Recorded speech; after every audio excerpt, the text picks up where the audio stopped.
Welcome back, everybody, to the Renaissance Tourism Podcast. I'm your host, Jonathan Riley, and today I will be discussing feminism and women's position in society.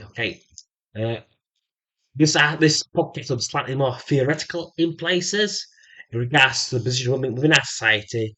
The information and viewpoints expressed in this podcast vary depending in regards to information of which nation you live in and your current location, depending which state you are in the United States of America, just because there's different laws in different nations, and it just alters things. Well, like, for example, in the United Kingdom, you can have sex at the age of 16. In the United States, I believe it's 21. So it's stuff like that. When I'm talking about these kind of issues, the different laws, different cultural norms, and it just varies from nation to nation. In regard to feminism, it's also a feminism topic as well. Feminism is the pursuit of equality between the sexes. It's also a fight to betterment the position of women within society. Uh, Human beings were binary sex species, that means male and female, and the 1% in between that are intersex, which have genitalia that could be from a man, from a woman, or they might have like XX chromosomes and XY chromosomes, and they've got like multiple chromosomes together.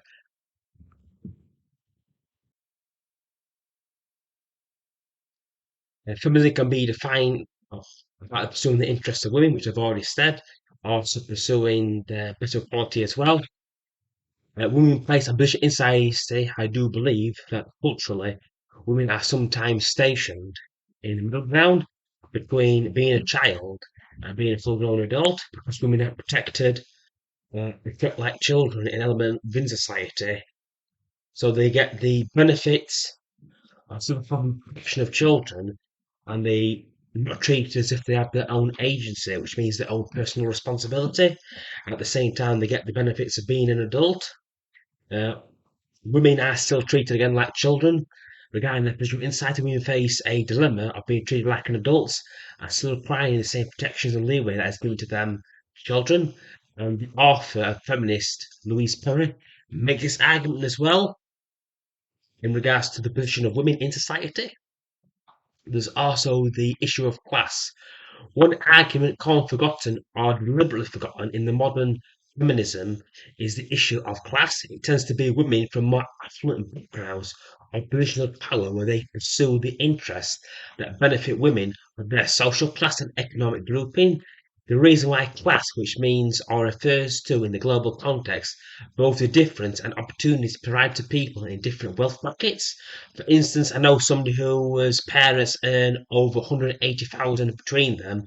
This means they could provide their children with more opportunities to succeed, helping them buy their first homes, take driving tests, and help out at university.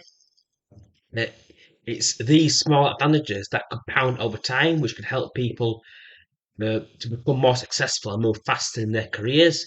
Regarding my own social economic background, my parents could not afford the internet when I was growing up in a one income household in northern England, as well as the shocking quality of living in a low income area in regards to local education as well. I did not read or write till I was the age of 16 due to being from a lower social economic group, which wasn't seen as a priority at the time.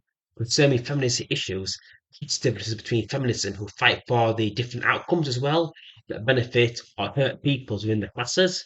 High class women often promote social policies that sound good to their friends but do not support them in their personal lives. They don't live by what they preach.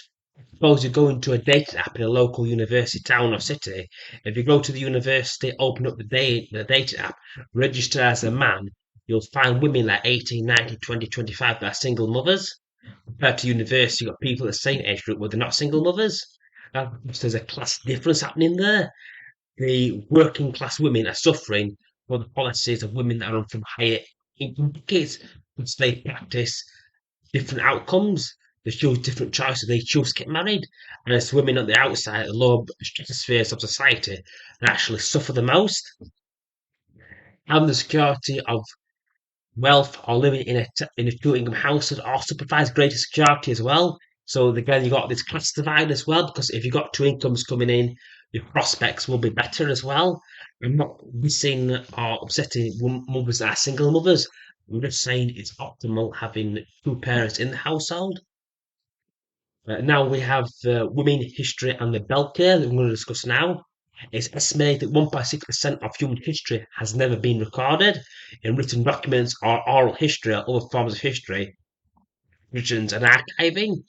What this means for feminism and the study of women issue is that society only gets the viewpoint and interests of the famous, the rich, and massively successful humans in history. Historically, what this means is that humanity until the 1960s was a patriarchy. These were men traditionally dominated positions of power and other forms of influence within society, which we could not enter due to the social stigma, culture, and other reasons. The feminist author of the book The Feminist Mystique, first published in 1963, written by Betty Friedan, would not have been possible to pursue her writing interests without the support and willingness of her husband to allow this to happen.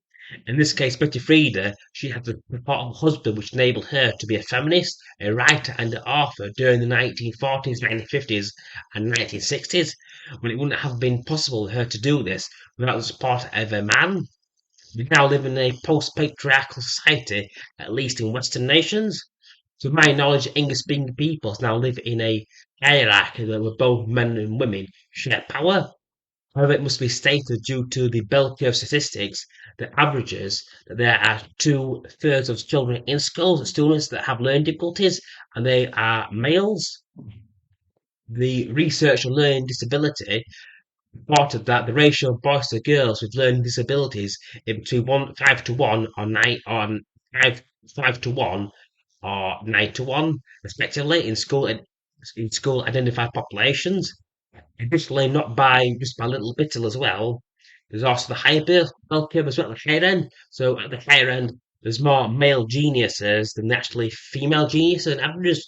It doesn't stop a woman from being smarter than a man. It's just how the bell curve works.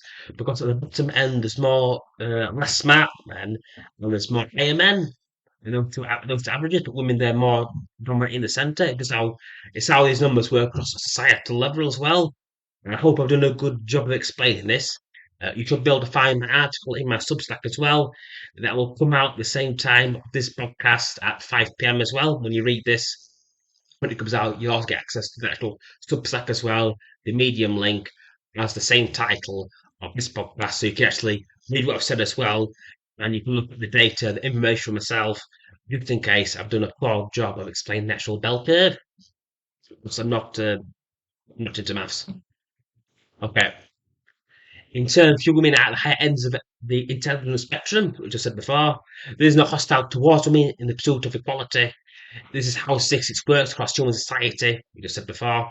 Uh, People are also not interested in peasants. They're not interested in a peasant number 1,012,000 in the year 1115 AD because it's not very interesting. They're interested in the rich and society.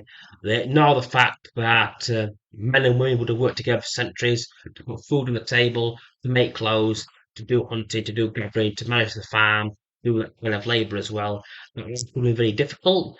Well, we wouldn't have been here today unless men and women worked together uh, productively. I hope you found today's episode interesting and informative. Thank you for listening. Please take care. Peace out.